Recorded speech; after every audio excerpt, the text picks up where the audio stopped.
Isang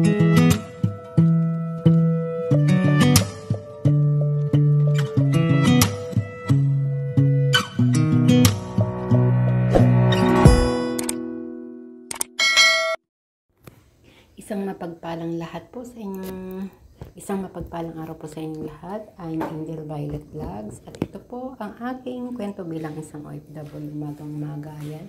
Umalis yung aking amo pero ang dami ng bilhin na trabaho. Of course, wala tayong choice. Gagawin mo na lang kasi trabaho mo na. Actually, napakahirap din yung trabaho nito pero ginirap ko yan.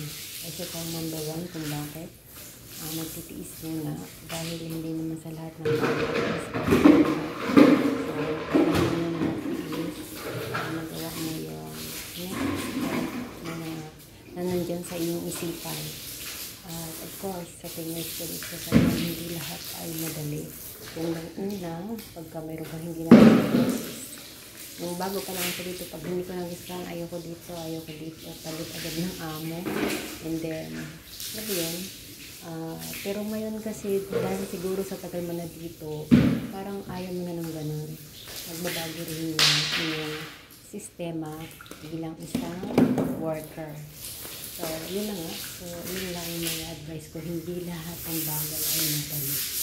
Kaya minsan, kailangan din magtiis talaga bago ka mag-exit sa kung saan ka nandun ngayon. So, yeah, hindi lahat ng bagay ay madali na gawin. Lalo pa kung alam mo na ang sistema ng trabaho dito. Yun lang, sana makayanin ko yung sinasabi kong pagtitiis kasi na hindi rin natin alam. Yes. So, all around, may alaga pa akong matanda. Naglilinis. Naglalaba lahat na lang.